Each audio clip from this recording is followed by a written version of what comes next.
Hi, I'm Janice Celeste, and I am here to give my bride some tips about how to have a great video, and these tips will also help you with your photographs as well. Now, know that all of these tips will not be an umbrella for everyone. You pick and choose which ones are best for you.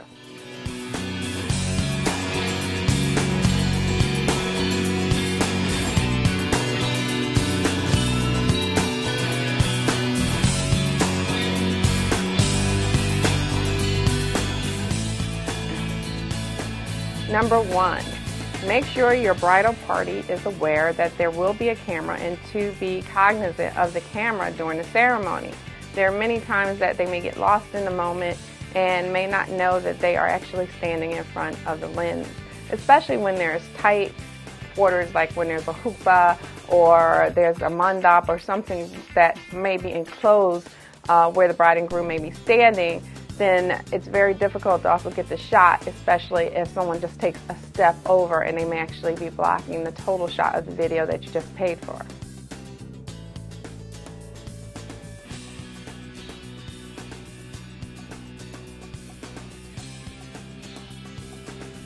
Tip number two, the best positions for photo and video during a ceremony is if the bride and groom face each other. That gives us a 180-degree angle at least around the bride and groom to shoot from.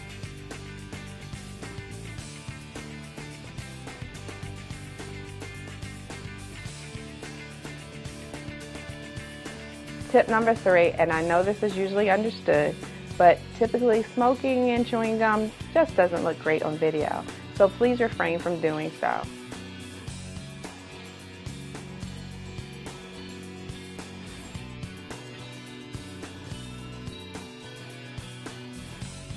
Number four, make sure your photographer and your videographer speak before the ceremony. This is important because they have to work together. You don't want your photographer ruining your video, and you don't want your videographer in all of your shots. So it's important that they work together so they can coordinate the shots and get you the best possible photographs as well as the best possible video.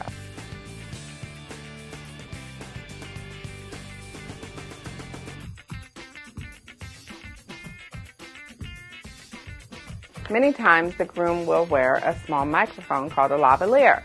Now, this microphone is not so that the audience can hear what you're saying. This is so that we can capture your vows very clearly. So it's important that the groom does not adjust or move the microphone.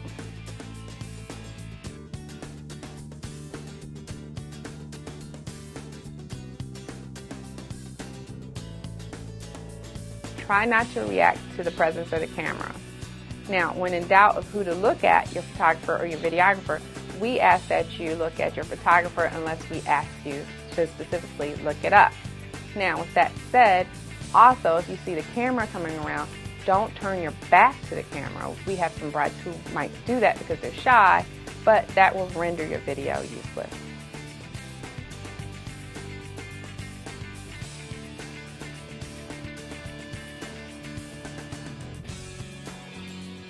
Video typically looks great if the lights aren't turned down too low. Now, our cameras are great in low light situations. However, for traditional moments such as cake cutting and garter toss, we ask that you keep the lights up for those moments to get the best possible video.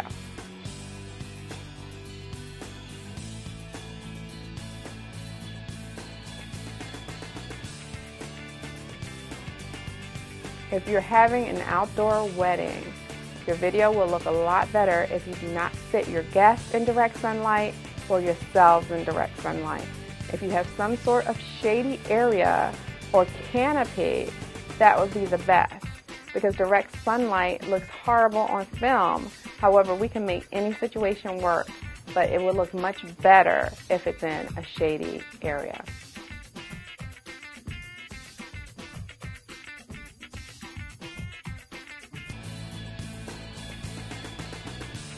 During traditional moments such as cake cutting and garter toss, it's really a great idea if you can get your DJ to make an announcement that you have an official videographer and an official photographer, and to please ask the guests to stand behind them while we work.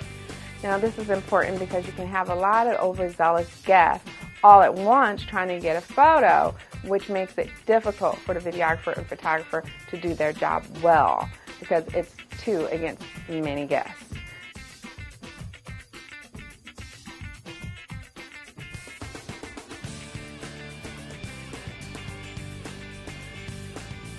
Uplighting. We love uplighting. I love colors, it looks great on film, but here's a tip that will help you to have a great video with uplighting. It's important that you do not sit too close to the uplighting because if you sit too close to the lights, if you have pink lights, now all the people are pink. If you have purple lights, all the people are purple. Make sure that you sit at least 3 feet away from the light source, and then you'll have more natural skin tones. But if you're closer than that, you can expect to have some purple people.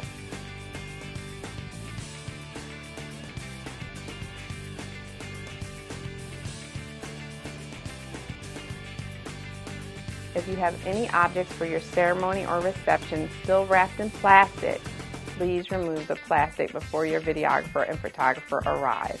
Things generally look better on film if it's not in reflective plastic.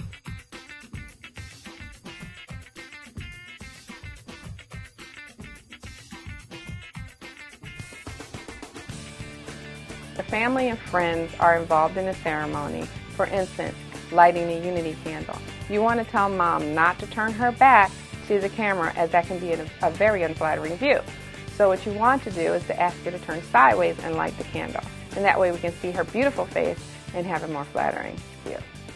And that's it for tips to help improve your wedding video. As I get more tips, I will come back and share them with you. Now this is Janice signing off for Celeste Studios.